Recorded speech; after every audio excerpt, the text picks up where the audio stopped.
Namaste, it's Iyara, Vedic astrologer.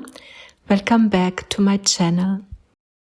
We are heading towards a powerful total lunar eclipse in the morning hours of Friday, March 14th, which opens an intense time frame that will reach its peak on Saturday, March 29th, with an extraordinary solar eclipse with 7 planets in sidereal Pisces. I will do a separate clip about that and focus now on the lunar eclipse of March 14th, which begins at 5 a.m. and ends at 11 a.m. Central European Time.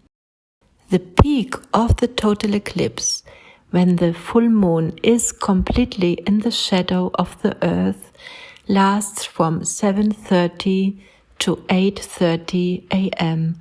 on Friday morning. This means that here in Europe, especially in Western Europe as well as in West Africa, we see the eclipse at moonset when we look west.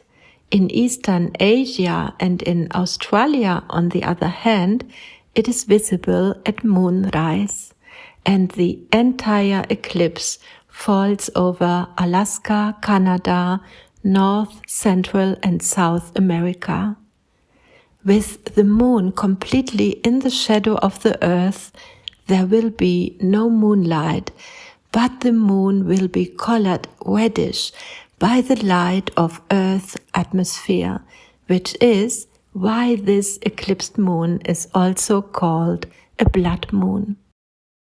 The total lunar eclipse falls in the very last degree of sidereal Leo, while Ketu, the lunar south node, and the shadow planet that causes the eclipse sits just 4 degrees away at the beginning of sidereal Virgo.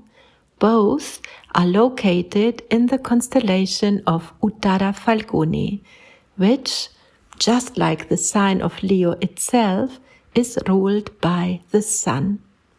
And the Sun, that is the ruler of this eclipse, sits in the last degree of sidereal Aquarius, sandwiched between Saturn in Aquarius and Rahu, the lunar north node, at the beginning of sidereal Pisces. Full moons and new moons in the very last degree of a sign always announce great change and big challenges, even more so regarding an eclipse.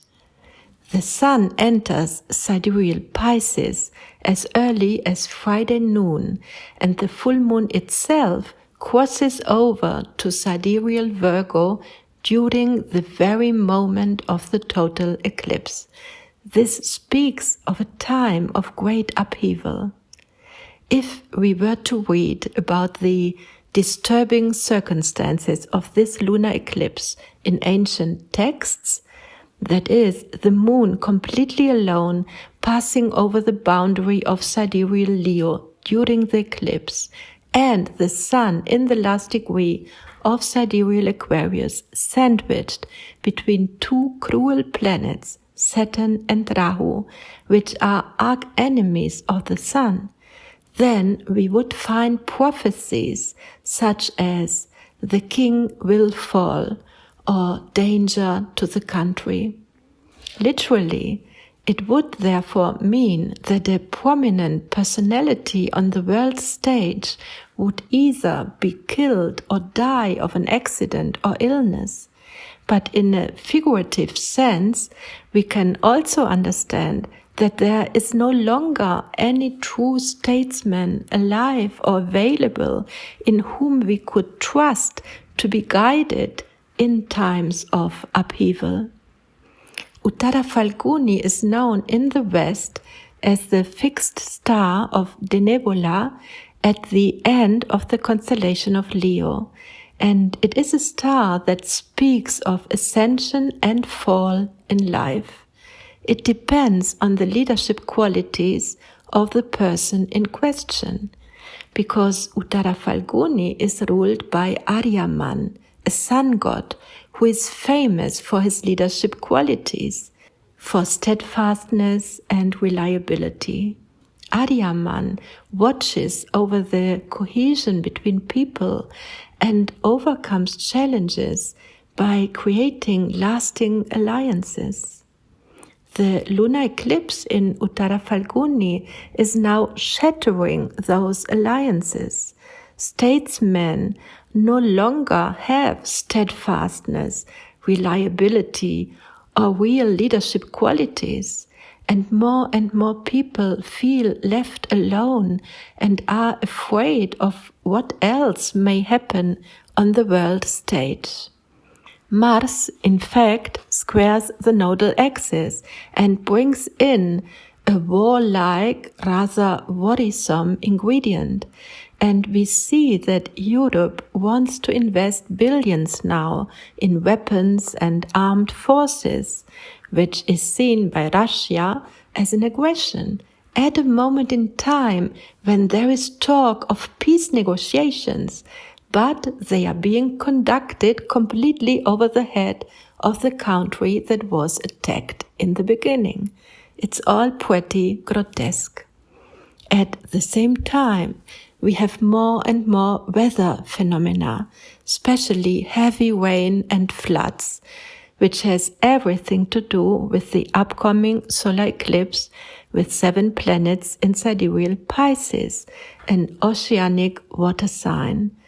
And the connection that exists between Venus in sidereal Pisces and Jupiter in sidereal Taurus, where both planets are in the sign of the other planet, plus Jupiter being in trine with Ketu, the lunar south node in sidereal Virgo, an earth sign just as Taurus is, could well announce a movement of the tectonic plates of the earth and cause one or more seaquakes. And if we look at solar cycle 149, of which the March 29th solar eclipse in sidereal Pisces is part of, we find that this is a series of eclipses that began in 1664, which brings sudden events such as natural disasters, accidents, and violence. The lunar eclipse of March 14th is part of the lunar Saros cycle 123, which belongs to the solar Saros cycle 130. And this is a series of eclipses that began in 1096 and that has to do with things breaking apart, with separation and endings, always necessary for something new to emerge. Interestingly, on March 13th in India, where the lunar eclipse falls on March 13th because of the different time zone, begins Holi, the festival of colors, which lasts several days and has a multi-layered meaning. On the one hand, as in almost all Indian festivals, the victory of good or light over evil is celebrated. On the other hand, it is foremost a spring festival, where spring, the blossoming of the new, triumphs over winter. And there is also the aspect of reconciliation, because all barriers of caste, gender, age, or social position are abolished during Holi, and people throw colored powder and colored water over each other while dancing and celebrating. The old text explicitly state that all disputes should be buried on Holi. So what does all this mean for us? How can we deal with this intense quality of time in which a lot of old karma is triggered, where unresolved things come up, everything becomes more and more turbulent, dense, and grotesque? Many are at odds with what is going on in the world, and we can resolve that dispute by accepting what is, perhaps as part of a larger plan of a greater intelligence, even if we don't always understand it. That means we must flow with the change with all the confidence we can muster, even if we don't know where the change will take us. We have the choice of reacting with resistance, fear, and frustration, or respond with acceptance, wisdom, openness, and flexibility. And with this lunar eclipse in Uttara Phalguni, in the constellation of Aryaman, we are clearly called to stand in our own sovereignty, in the sovereignty of the light and consciousness that we are. We need to stand on clear, unbreakable values able to guide us, values that mostly have been lost. We humans must no longer allow ourselves to be manipulated, bribed, or corrupted, which is not easy at all, because so many lies or half-truths and one-sided information are out there, and fear is constantly stirred up. Many of us will feel anxious, nervous, tense, and very vulnerable in this time of darknesses. We should consciously observe what is going on inside of us, what feelings move through us, what impulses come up in us, and what karmic patterns show up that we may be able to transform now. Sometimes it seems as if standing on a black and white scenery where we must choose which side we are on. But that is not the case. We are human beings, beings of light and love, able to include everything and everyone. And we must do so if we want long-term solutions, and in the long run, a different society and a better world. We can't afford to push someone away. But this must not remain a lip service. We must be coherent and consistent. These are the qualities of Uttara Phalguni, coherent and consistent in blessing absolutely everyone, always giving the best of ourselves, our love, our compassion, our understanding, our ability to listen and help. We can and must practice this in the context of our own lives, no matter what challenges we face in our personal reality and on the world stage, while at the same time consciously engaging in self-care and nourishing ourselves through what we prioritize for ourselves. This can be our diet, our yoga practice, jogging or walking in nature, what we read or watch, what music we listen to, or with which people we are in exchange. These nourishing, healthy routines have a lot to do with Virgo, where Ketu, the lunar south node, sits. Ketu will be triggered heavily by the upcoming solar eclipse. And Ketu always fosters also detachment, witness consciousness, and a greater perspective.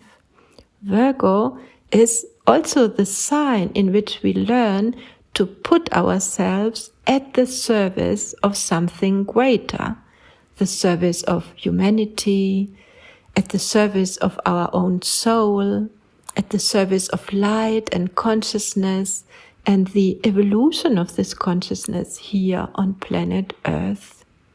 If we have planets where the lunar eclipse falls, that is in the last degrees of sidereal Leo or the first degrees of sidereal Virgo, then we will experience this eclipse very intensely. Even if we have planets in the last degrees of sidereal Aquarius, Taurus, or Scorpio, or in the first degrees of sidereal Pisces, Gemini, or Sagittarius, this lunar eclipse will affect us more than others. And it will also shake up planets that we may have in other constellations ruled by the Sun.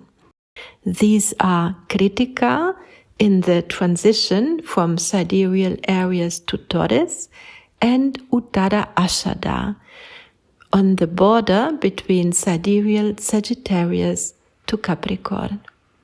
These planets are triggered in order to undergo change. This can be a cleansing of old karmic beliefs and behaviors, and a call to use the qualities of this planet to the fullest. If we want to watch this lunar eclipse, and the ancient texts never recommend to do so, then we should watch with the right mindset and knowing that a great transmutation is underway. There is a mantra that is very appropriate for this sun-ruled lunar eclipse because it is associated with Rama, the avatar of the sun, who had all positive royal qualities related to Uttara Falguni and Aryaman. And this mantra is Om Ram Ramaye Namaha. Om Ram Ramaye Namaha. Om Ram Ramaye Namaha. We can also put up an image of Rama or of Hanuman, the monkey god who showed so much strength and was connected to Rama by absolute loyalty and deep love. But above all, we should affirm and put into practice the qualities of Rama and Hanuman, of Aryaman and Uttara Falguni, again and again ourselves. Many blessings and Namaste.